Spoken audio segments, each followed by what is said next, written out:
ছিনতাই যা বাংলাদেশে এখন একটি কমন বিষয়।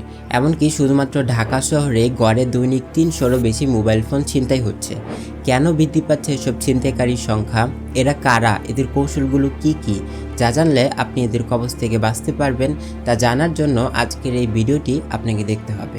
চলুন ভিডিওটি শুরু করা যাক। সাবেক পুলিশ সদস্যের নেতৃত্বে গড়ে উঠেছে ছিনতাই চক্র। ছিনতাইয়ের ভয়াবহ আতঙ্কে মোহাম্মদপুরবাসী। ছিনতাই চক্রের ছিনতাইকারী চক্রের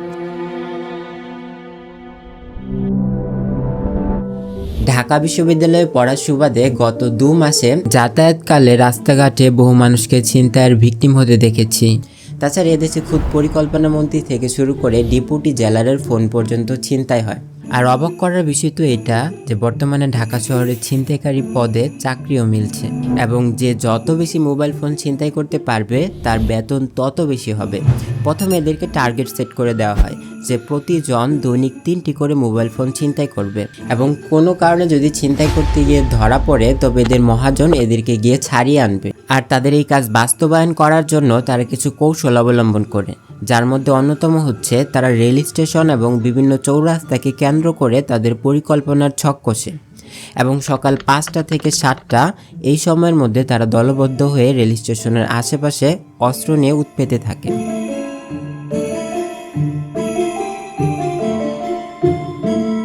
দ্বিতীয়ত এদের আরেকটি ফেভারিট পজিশন হচ্ছে বাসের জানালা। আপনি যদি একজন নিয়মিত বাসে যাতায়াতকারী হয়ে থাকেন তাহলে এই ঘটনা আপনি হর হামেশাই শুনে থাকবেন। এছাড়াও চেতনানাশক কিছু মেডিসিন ইউজ করে এরা মানুষের সর্বস্ব লুটে নিচ্ছে। এছাড়াও এমন কোনো জায়গা যেখানে আপনি কোনো যানবাহন পাচ্ছেন না, হুট করে আপনার সামনে একটা যানবাহন এসে যাবে, আর সেই যানবাহনটি সেখানে যাবে যেখানে আপনি যেতে যাচ্ছেন, আর ভুল করে যদি আপনি সেই যানবাহনে উঠে পড়েন তাহলে বুঝে নেবেন বিপদ আপনার।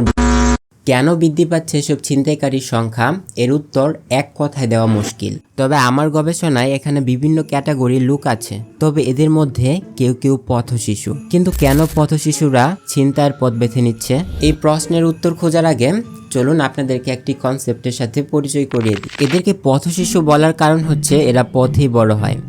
কারো মা বাবা নেই, কেউ বা খুদ তার মা বাবাকেই চেনে না, আবার কারো মা বাবা জন্ম লগ্ন থেকেই পথে পথে ঘুরে বেড়াচ্ছে।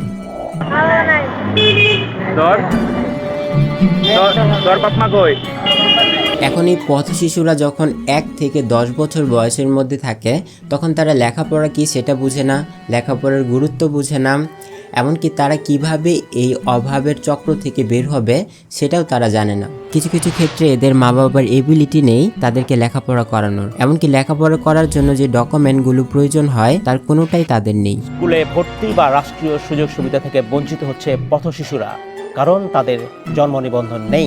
আমার না পোলাপাইন আছে না, আমার মা বাবার সাথে স্কুলে যায়, আমার দেখে আসে, আমার অনেক কষ্ট লাগে। এই ছেলেটাই যখন 18 থেকে 20 বছরের ঘরে পৌঁছায় তখন তার সামনে নানা চাহিদা দেখা দেয়, যেমন খাবার, এন্টারটেনমেন্ট, একটা সুখী জীবন, একটা পরিবার, যার জন্য কিনা তার একটা জব দরকার। কিন্তু একটা জব পাওয়ার জন্য যে পরিমাণ এডুকেশন দরকার সেটা কিন্তু তার ঝুলিতে নেই। আর যখন সে দেখতে পায় যে এই সমাজে তার জন্য কোনো জব নেই, তখন সে জীবিকা অর্জনের উপায় হিসেবে 2টি পথ বেছে নিতে পারে। এক হচ্ছে হার্ডওয়ার্কিং কাজ, যেমন রিক্সা চালানো, অন্যদিকে ছিনতাই, লোক ঠকানো। আর মানুষ জন্মগতভাবেই কিছুটা অলস, তাই এদের 30% হার্ডওয়ার্কিং কাজ বেছে নিলেও বাকিরা কিন্তু সন্ত্রাসমূলক কর্মকাণ্ডের সাথে জড়িয়ে যাচ্ছে, যার পতন ঘটে 10 থেকে 12 বছর বয়স থেকেই। এই সময় থেকে অধিকাংশ মাদকের সাথে পরিচয় হয়ে যায়, যেমন এদের মুখে ডেন্ডি থাকাটা এখন খুব কমন বিষয়। এমনকি স্বয়ং পুলিশের সামনে এসব খেলেও তারাও এটা স্বাভাবিকভাবেই নেন। 2 বছর টানা নেশা করতেছি, থাকে আমার কাছে 50 টাকা, এবার আমি নেশা করব কি দিয়ে? তখন আমার কিন্তু কোনো উপায় নাই। তখন আমার কি দরকার? মাথার ভিতরে আসে কি পকেট মারের দরকার। তখন আমরা পকেট মারি। যখন হাতটা চালু হয়ে যায় এরপরে বড় গ্যাং ধরি। এই ভিডিওটি বানানোর উদ্দেশ্য হচ্ছে আপনাকে সচেতন করা এবং একটি বার্তা দেওয়া যে এই পথ শিশুদেরকে অর্থনীতির সাথে কানেক্ট করা দরকার। বর্তমানে বাংলাদেশে অনেক স্কুল রয়েছে, অন্তত প্রতিটা স্কুলে যদি সরকার থেকে 2 জন করে পথ শিশুর বিনা খরচে লেখাপড়ার ব্যবস্থা করে দেওয়া হয় তাহলে তারা স্বাভাবিক জীবনে ফিরতে পারবে।